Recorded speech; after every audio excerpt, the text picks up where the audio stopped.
Hello दोस्तों, welcome back to my channel. और आज मैं जिस मूवी को एक्सप्लेन करने वाली हूँ उसका नाम है पुसाका। यह इंडोनेशियन हॉरर थ्रिलर मूवी हाल ही में रिलीज हुई है और अगर हम इसके रेटिंग्स की बात करें तो इसकी IMDb rating 5.2 stars out of 10 है। तो दोस्तों, अगर आपको मेरा मूवी एक्सप्लेनेशन वीडियो पसंद आए तो प्लीज से मेरे वीडियो को लाइक और मेरे चैनल को सब्सक्राइब करके मुझे सपोर्ट करें। तो देर नहीं करते और बढ़ते अपनी मूवी एक्सप्लेनेशन की ओर।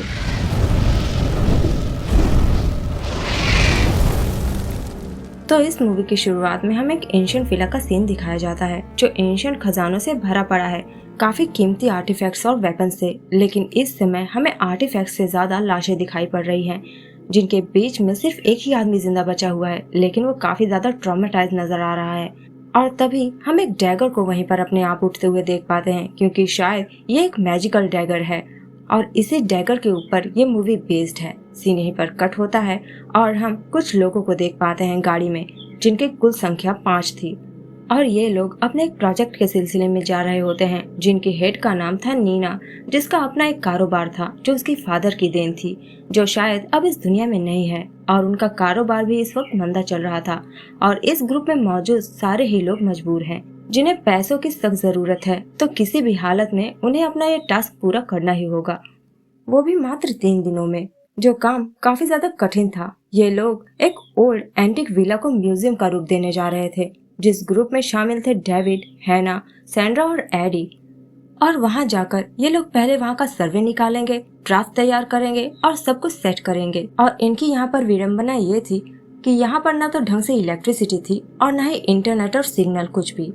और कुछ ही पल में ये फॉरेस्ट के बीचों बीच में सिचुएटेड एक बड़े से विला तक पहुंच जाते हैं, जहां पर इनके वेलकमिंग के लिए खड़े थे मिस्टर रैंडी, जो कि मिस्टर रायसेंग विंसेंगो के पुत्र थे। और मिस्टर रायसेंग अब इस दुनिया में नहीं थे और इस विला को म्यूजियम में तब्दील कराने की इच्छा उन्हीं की थी, जो इस वक्त इनके बच्चे पूरा करवाना चाहते थे। और यहाँ पर हम रैंडी के साथ में कुछ एक्सपर्ट्स को भी देख पाते हैं, जिनका नाम था प्रोफेसर दीर्घा, और वो काम करने वाले थे अपने असिस्टेंट मयंक के साथ में। और मिस्टर दीर्घा जो थे वो एक हिस्ट्री प्रोफेसर हैं। और हमें तब रैंडी की बातों से पता चलता है कि शायद रैंडी कभी भी अपने फादर के करीब रहा ही नहीं था और उसे आइडिया भी नहीं था कि उसके फादर ने विला में कैसे कैसे आर्टिफैक्ट्स कलेक्ट करके रखे हुए हैं। और उसी वक्त हैना की नजर शर्मीली इंट्रोवर्ट बियान पर पड़ जाती है, जो कि रैंडी की लिटिल सिस्टर है। और ये बेचारी सबको इग्नोर करने की कोशिश कर रही थी ताकि उसे किसी से बात न करना पड़े। और बियान काफी ज्यादा उदास भी नजर आ रही थी। और इसके तुरंत बाद ही ये सब विला को एक दफा एक्सप्लोर करने के लिए जाते हैं। और विला को थोड़ा सा एक्सप्लोर करते ही इन्हें अंदाजा हो जाता है कि ये काम तो असलियत में महीनों का है और 3 दिनों में ये लोग इसे कैसे पूरा कर सकते हैं। और दूसरी ओर नीना भी रैंडी से यही बात कह रही होती है, क्योंकि वीडियो कॉलिंग पे ही इनकी डील हुई थी, जिसमें उन्हें अंदाजा भी नहीं था कि विला इतना ज्यादा बड़ा है। पर रैंडी कहता है कि करना है तो काम 3 दिनों में पूरा करो, वरना वो उन्हें रिप्लेस कर देगा। और तब मजबूरन नीना इसके लिए हामी भर देती है कि वो मैनेज करेगी। जिसके बाद हम सैंड्रा को देख पाते हैं, जो वहाँ के हिस्टोरिकल चीजों के साथ में खिलवाड़ कर रही होती है और रोकने पर भी वो नहीं मानती। और फिर हम बियान को देख पाते हैं, जो बेचारी अकेले ही पड़ी होती है बिस्तर पर और वो शायद अपने फादर के बारे में सोच रही होती है, जो हमें अंतिम सांसें लेते हुए दिखाई देते हैं फ्लैशबैक में, जहां पर मरने से पहले वो रैंडी से कहकर जाते हैं कि ये सारी ही चीजें हमारे एंसेस्टर्स की है, जो हमारा एक प्राइड है और जैसे मैंने इसे संभाल कर रखा है, मैं चाहता हूँ कि तुम भी इसे संभाल कर रखो।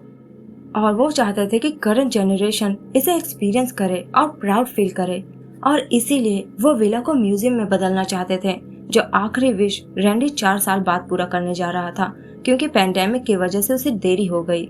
सीन शिफ्ट होता है और हम बियान को देख पाते हैं, जिसने विला में आए सारे ही लोगों की फोटोज खींच रखी होती है, क्योंकि उसे फोटोग्राफी और फैशन डिजाइनिंग का शौक था।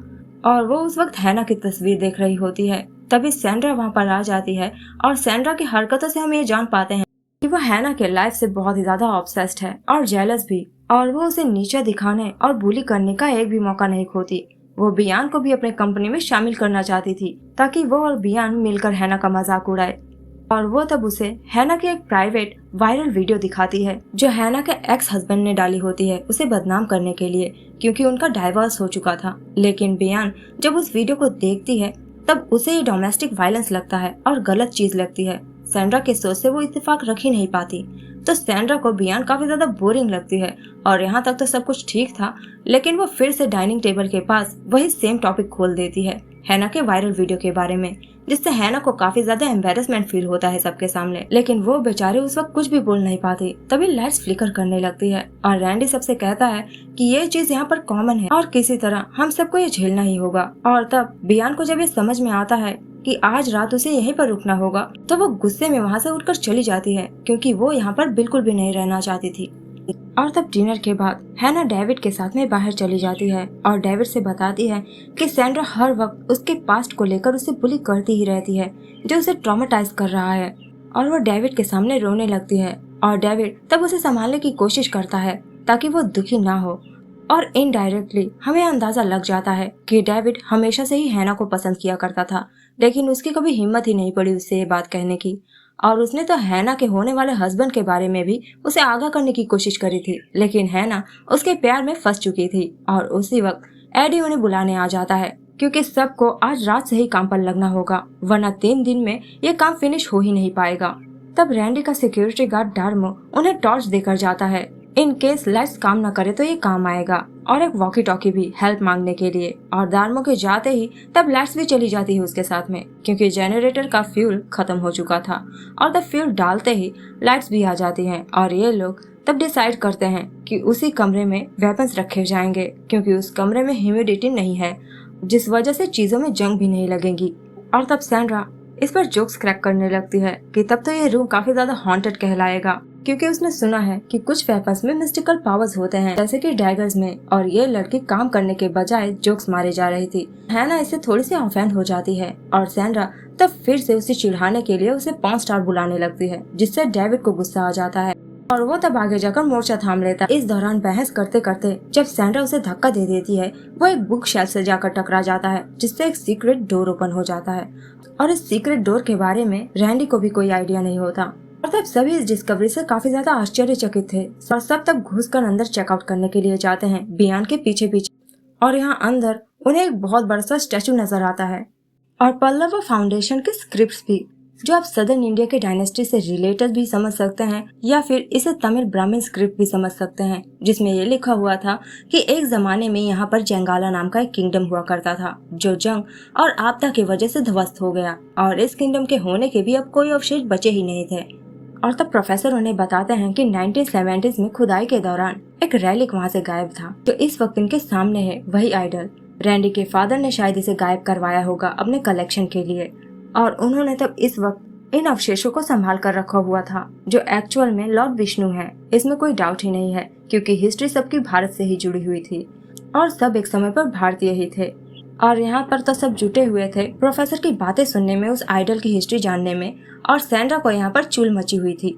वो एक मिस्टीरियस डैगर को देख उसकी ओर आकर्षित हो जाती है, क्योंकि ये डैगर बिना सहारे के एक नोक पर खड़ा हुआ था और सैंड्रा तब इसे निकालकर इसकी शार्पनेस टेस्ट कर रही होती है और बस ये हर्ट हो जाती है और थोड़ा सा खून निकलते हैं इसका पूरा शरीर सड़ने लगता है, इसे हेलुसिनेशंस भी होने लगते हैं।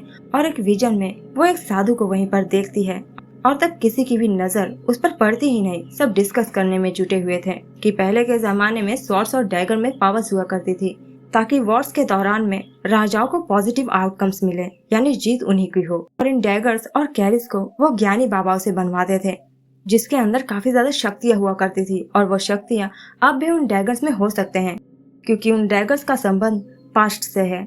और प्रोफेसर तब समरव शाह किंग की स्टोरी सबको बताने लगते हैं, जो जेंगाला के राजा थे। और उस वक्त कादेरी साम्राज्य ने उन्हें ऑलमोस्ट डिस्ट्रॉय कर ही दिया होता है, लेकिन एक पावरफुल कैरिस यानी डैगर के हेल्प से उन्हें पूरा कॉन्फिडेंस था कि वो जंग जीत ही जाएंगे। और इस कैरिस को उन्होंने एम्पू कैरिस मेकर से बनवाया था जबरदस्ती।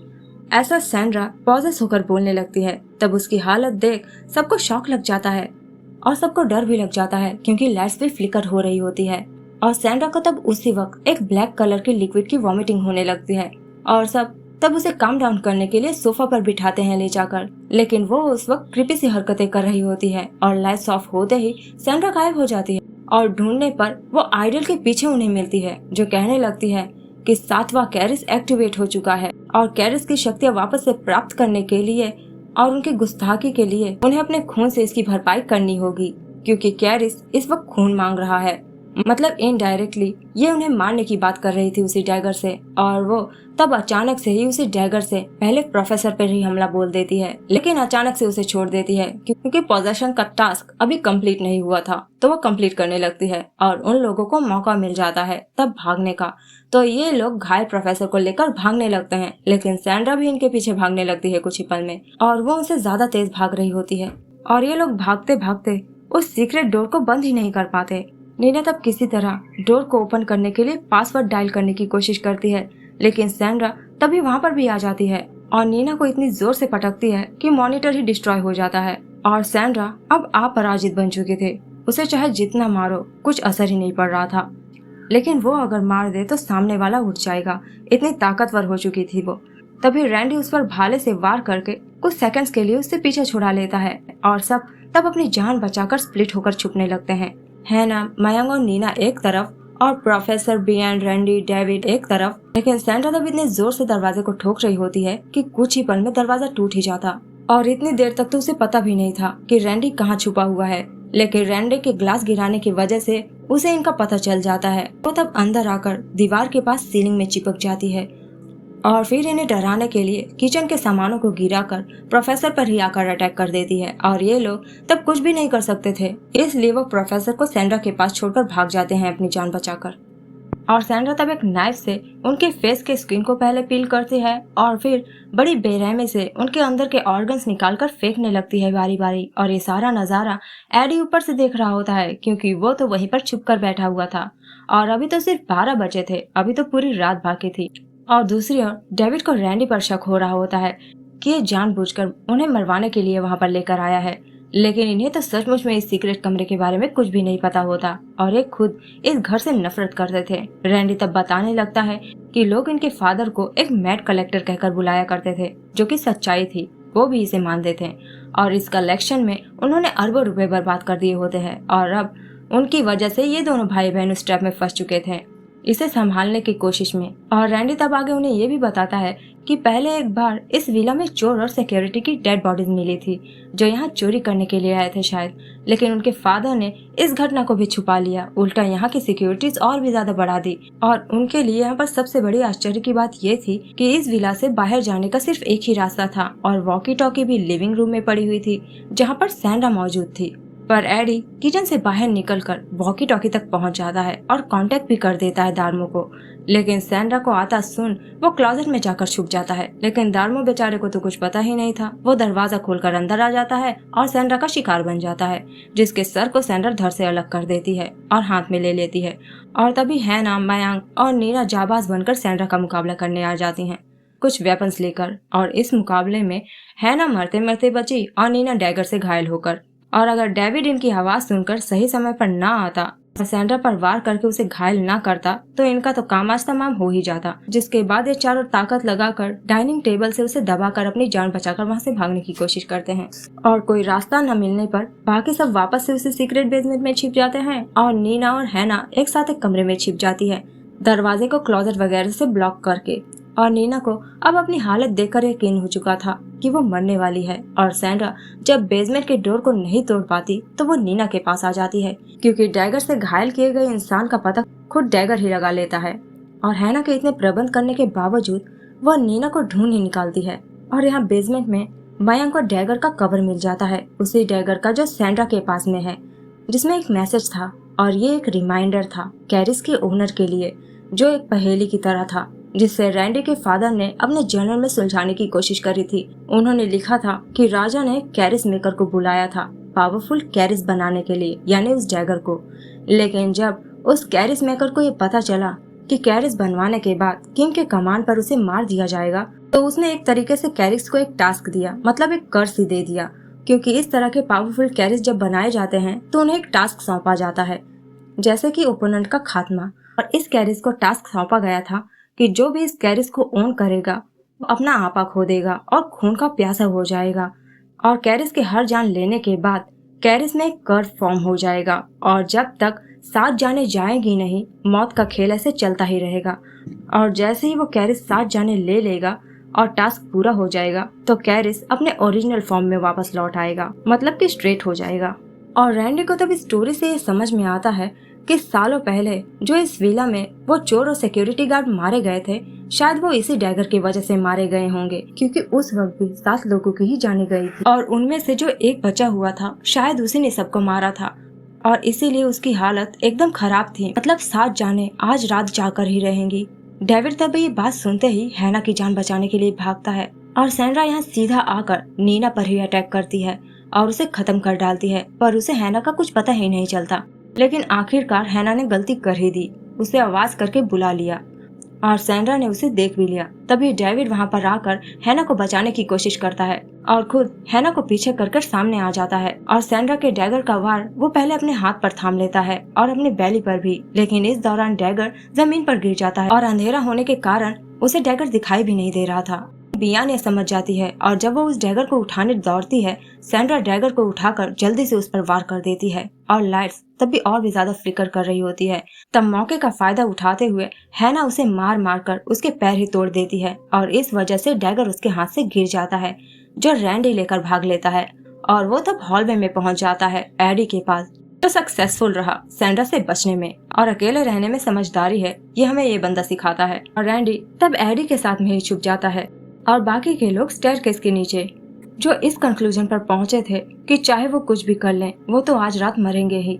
डैगर ने जिस पर भी वार किया है वो भी कस्ट हो चुका है, तो वो डेफिनेटली मरेगा। लेकिन उस वक्त बियान को इस बात का दुख था कि कहीं वो भी सैंड्रा की ही तरह ना बन जाए, क्योंकि हाथ तो उसका भी काला पड़ चुका था और वहीं ऊपर से सैंड्रा रिवाइव होकर वापस से लौट आई थी। और यहाँ दूसरी ओर रैंडी दार्मो की बॉडी की तलाश में जुटा हुआ था ताकि उसके पास से चाबी लेकर वो सबको लेकर फरार हो सके उस घर से। लेकिन सैंड्रा फुर्र करके इनके पीछे भागने लगती है। डैगर हाथ में है लेकिन हिम्मत नहीं है रैंडी के पास। और दूसरी ओर हैना डेविड को कर्ज से मुक्ति दिलाने के लिए रास्ता खोज रही होती है कि क्या पता अगर 7 जाने से पहले सैंड्रा को ही मार दिया जाए तो सब कुछ ठीक हो जाएगा, क्योंकि जब डैगर उसके पास नहीं होता तो वो बेबस हो जाती है और क्या पता डैगर ने ही उस कर्ज को स्टार्ट किया हो तो डैगर से ही उसका अंत हो। लेकिन ये तीर निशाने पर लगे ऐसा मुमकिन तो नहीं, इसीलिए डेविड इन्हें बाहर निकलने का रास्ता खोजने के लिए बोलता है। और बयान तब श्योर थे कि दार्मो की डेड बॉडी लिविंग रूम में ही होगी, तो वो और माया चाबी ढूंढने के लिए जाती है वहाँ पर। और यहाँ तब रैंडी और सैंड्रा में हाथापाई होने लगती है और एडी तब रैंडी को छोड़कर वहाँ से भाग जाता है अपनी जान बचाकर। और इस दौरान सैंड्रा रैंडी को घायल करने में कामयाब हो जाती है उस डैगर से उसके नेक के पास। फिर भी रैंडी तब अपनी जान बचाकर भाग लेता है और एडी की इस हरकत के लिए उसे जमकर फटकार लगाने लगता है। तब एडी उससे कहने लगता है कि तुम्हें जो कहना है वो कहो, तुम अमीर लोगों को ऐसे ही फालतू के काम आते हैं, सैटन को पालो तुम और मरे हम। और वो कहता है कि मुझे अमीर लोगों से नफरत है, तुम्हें जो भी चाहिए तुम्हें हमेशा मिल जाता है, लेकिन उसे मेहनत करनी पड़ती है। और एडी तब उस वक्त रैंडी का मजाक उड़ा रहा होता है कि पैसे आज उसे नहीं बचा पाएंगे और वो और बियान मारे जाएंगे। और रैंडी से तब रहा ही नहीं जाता और वो तब गुस्से में एडी को एक हथियार से हिट कर करके बड़ी बेरहमी से मार डालता है और कैलकुलेट करने लगता है कि 4 लोग मारे गए और बचे 3 और 3 लोग मर जाएंगे और वो भाई बहन बच जाएंगे। और यहाँ दूसरी ओर मयंक और बियान को दार्मो की डेड बॉडी से चाबी मिल जाती है और ये लोग तब जल्दी से दरवाजा खोलने में जुट जाते हैं, पर सैंड्रा को देख ये जल्दी से लॉक भी नहीं खोल पा रहे होते हैं। लेकिन फाइनली सब किसी तरह बाहर निकल जाते हैं, तो इसका मतलब ये थोड़ी ना हुआ कि ये लोग बच जाएंगे। सैंड्रा इन पर गार्डन में भी आकर अटैक कर देती है। छुपने का कोई फायदा ही नहीं निकला, क्योंकि ड्रैगन ने उन सबका खून चखा हुआ था, खास तौर से डेविड का, जिस वजह से उसे पता चल गया उन सबका। और इस बार वार पहले मैंग पर होता है। सैंड्रा उसके थाई पर वार कर देती है और उसे घायल कर देती है। और हैना तब सबकी जान बचाने के लिए उस वक्त लॉन मूवर को सैंड्रा के सर पर चला देती है और अभी तो लग रहा है कि वो मर चुकी है और सबकी जान बच गई है। लेकिन कुछ ही सेकंड बाद हम देखते हैं कि वो फिर से डैगर की ओर हाथ बढ़ा रही होती है, तो डेविड किसी तरह उठता है और डैगर से वार करके सैंड्रा का काम तमाम कर देता है, उसके मुंह के अंदर डैगर को स्टैब करके। और इस बार वो सचमुच में मर चुकी है और डैगर पर हम देख सकते हैं कि एक और कर्व बन चुका है, जिसके बाद सब चैन की सांस लेते हैं। और सब उस वक्त बाहर थे, तब बियान तब अपने भाई को बुलाने के लिए जाती है ताकि वो वहाँ से जा सके और उसके पीछे पीछे हैना भी जाती है डेविड को मैंग के पास छोड़कर। लेकिन जैसे ही वो अंदर कदम रखते हैं, डेविड की हालत भी सैंड्रा की ही तरह होने लगती है, क्योंकि डैगर का प्रण अभी पूरा नहीं हुआ था। सैंड्रा की जगह लेगा खुद डेविड, क्योंकि उसी ने डैगर से होस्ट को मारा है और वो तब पॉजेस होते ही पहले मैंग को स्टैप करके उसे खत्म कर डालता है और बियान तब किसी तरह हैना को संभाल कर दरवाजा बंद कर लेती है। लेकिन डेविड तब छत से एंट्री लेता है और सीधा उनके पास आकर टपक पड़ता है और ये लोग तब फिर से अपनी जान बचाकर बेसमेंट में जाकर छुप जाते हैं। लेकिन इन्हें भी पता था कि डेविड काफी ज्यादा ताकतवर है और डेविड दरवाजा तोड़ ही डालेगा। तब रैंडी कैलकुलेट करने लगता है कि बाकी सब मारे गए हैं और आगे अगर हम डेविड को मार देंगे तो कर्ज खत्म हो जाएगा, क्योंकि 7 लोगों के मरने का वो टास्क पूरा हो जाएगा। इसके सिवाय इनके पास और कोई चारा नहीं था। लेकिन इनका यह चारा हैना को बिल्कुल भी पसंद नहीं आता। तब रैंडी हैना का दिल रखने के लिए एक प्लान बनाता है और तब जैसे ही डेविड अंदर आता है दरवाजा तोड़कर और हैना पर वार करने ही वाला होता है, रैंडी उस आइडल को डेविड के ऊपर धकेल देता है, जिससे डेविड बेबस हो जाता है दबकर और इशारा करने लगता है हैना से कि वही उसे डैगर से खत्म कर डाले ताकि हैना की जान बच जाए और उस डैगर का प्रण भी पूरा हो जाए। और हैना तब मजबूर होकर उस डैगर को डेविड के अंदर स्टैप करके उसे मार डालती है ताकि डेविड को दर्द से मुक्ति मिल जाए। और रैंडी खुश हो जाता है कि अब वो भाई बहन बच गए हैं। लेकिन वो तब देखता है कि बियान भी पॉजेस हो रही होती है, क्योंकि वो भी डैगर से इन्फेक्टेड थी। मतलब अब भी एक जान जाएगी, तब डैगर पर कर्व बनेगा और तभी कैरिस के कर्ज से मुक्ति मिलेगी। उसे तब एहसास होता है कि उसने जो एडी को मारकर उसे गिनती में शामिल करा था वो चीज असलियत में गलत थी। मौतें तभी गिनती में आएंगी जब मौत डैगर से वार करके हुई होगी। और रैंडी तब वापस से अपने विलन अवतार में आ जाता है और अपनी बहन को बचाने के लिए वो डैगर से हैना पर वार करने लगता है ताकि हैना मर जाए। लेकिन हैना हार नहीं मानती, वो उसका डट कर मुकाबला करती है और जो भी हाथ में आता है उसी से वार कर रही होती है। पहले फाउंडेशन स्टोन से मारकर और फिर त्रिशूल को उसके मुंह में स्टैप करके उसे एकदम से ही खत्म कर डालती है। लेकिन वो भी डैगर से नहीं मरा, तो हैना और बियान में से किसी एक को मरना होगा। तो हैना खुद को ही उस डैगर से स्टैप करके मार डालती है, क्योंकि उसकी जिंदगी इतनी खुशनुमा बिल्कुल भी नहीं थी। उसके हस्बैंड से उसका डाइवोर्स हो गया था, वो चारों ओर बदनाम हो चुकी थी और उसका प्यार डेविड भी अब मारा गया था, जिसे उसने खुद मारा है और इस ट्रॉमा के साथ वो जी ही नहीं पाएगी। लेकिन बियान के सामने तो एक खुशनुमा जीवन पड़ा था और वो काफी अमीर भी थी और इतनी सारी जायदाद की अकेली वारिस थी। और तब हैना के मरते ही बियान पोजीशन से बाहर आ जाती है और कैरिस भी अपने ओरिजिनल फॉर्म में आ जाता है। सुबह जब दरवाजा खुलता है, ट्रॉमेटाइज्ड बियान फूट फूट कर रोने लगती है। जेल तो वो जाएगी नहीं, क्योंकि बात तो वहीं पर दबा दी जाएगी, ये तो समझ में आता है, क्योंकि कानून सिर्फ गरीबों के लिए है, अमीरों के लिए नहीं। सीन शिफ्ट होता है और हमें कुछ महीनों बाद का सीन दिखाया जाता है, जहाँ पर वो विला अब म्यूजियम में ट्रांसफॉर्म कर दिया गया था और काफी भीड़ भी हमें देखने को मिलती है जो उन चीजों को देखने के लिए आई थी। लेकिन शायद वो डैगर डिस्प्ले के लिए नहीं डाला गया है और अब भी उसे संभाल कर रखा गया है बेसमेंट में ही छुपा कर, और डैगर को दिखाते हुए ही ये मूवी यहाँ पर एंड हो जाती है। तो मिलते हैं नेक्स्ट वीडियो में, तब तक के लिए goodbye, take care and thanks for watching.